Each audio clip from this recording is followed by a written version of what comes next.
ఒక పంటేసి ఎట్లా వస్తే డబ్బులు అట్లా వస్తాయని చెప్పి గురించి నాకు 100% సక్సెస్. మీ సంతోషంతో మీకు కళ్ళల్లో నీళ్ళు వస్తున్నాయి. పడుకుంటే ఎప్పుడు లేచిపోతున్నాయి మాకే తెలియకుండా. వీరు నాయకోటి మల్లేష్ గారు, నాన్నగారి పేరు వెంకయ్య గారు. ఆయన యాక్చువల్గా నారాయణఖేడ్ మంచి రైతు. వీరు ఇక్కడ మంచి బిజినెస్ ఉండేది. కొద్దిగా బిజినెస్ లో దెబ్బతింటము, తండ్రిగా అనారోగ్యము, ఇక భూమి కూడా చాలా ఎక్కువ భూమి ఉండేది, దాన్ని అమ్మాల్సి రావడం, ఇలాంటి ఇబ్బందులు ఉండటం వల్ల మన దగ్గరకు వచ్చారు 3 నెలల క్రితము.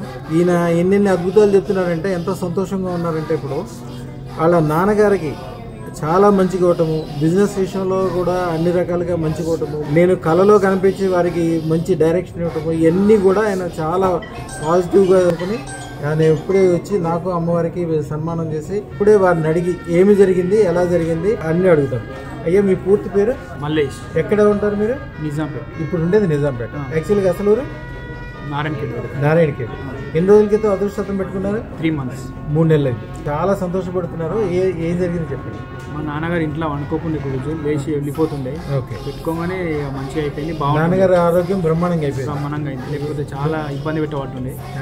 పడుకుంటే ఎప్పుడు లేచిపోతున్నాయి మాకే తెలియకుండా. మస్తు చేసినాం, మళ్ళీ ఏడ కాలేదు. మీరు రాగానే ముందు చాలా చోట్ల ట్రై చేశారా? ట్రై చేసినాం, కాలేదు. నేను పెట్టుకుని మా నాన్నకైంది. ఇప్పుడు మా నాన్న కూడా వేపిద్దామని అనుకుంటున్నాను. అన్ని మంచిగా అయిపోతుంది రాబోయే కాలం. మీరు ఈ బిజినెస్ మీరు ఇప్పటికీ అనుకునే దానికంటే కూడా ఇంకా 100 రెట్లు 1000 రెట్లు పెరగడానికి నేను దానికి సంబంధించిన మంత్రము తంత్రం కూడా ఇస్తాను. మీకు ఈ పాటికి తెలిసిపోయిందండి. మీకు కళ్ళలో కనిపించాను అవన్నీ చెప్తున్నారు కదా, అది కూడా చెప్పండి. ఎంత అందరికీ తెలుస్తుంది. కళలో ఒక పంటేసి ఎట్లా వస్తే డబ్బులు అట్లా వస్తాయని చెప్పి గురించి అన్ని మంచిగా అనిపించింది గురించి నాకు 100% సక్సెస్. మీ సంతోషంతో మీకు కళ్ళల్లో నీళ్ళు వస్తున్నాయి. అందరూ ఏది అనుకుంటారు కదా, అది సంతోషం. అది ఏది ముట్టుకుంటే అది బంగారం అవుద్ది. అమ్మవారు తన యొక్క 100 సింహంతలతో వచ్చి మీ చుట్టూతో కూర్చొని కాపలా కాస్తూ అన్ని రకాల సౌకర్యాలు, సుఖాలు, సంతోషాలు ఇస్తుంటుంది. మీ శత్రువుల్ని పారిపోయేటట్టు చేస్తే, మిత్రులు పెరిగేటట్టు చేస్తే అంతా మంచి జరుగుతుంది.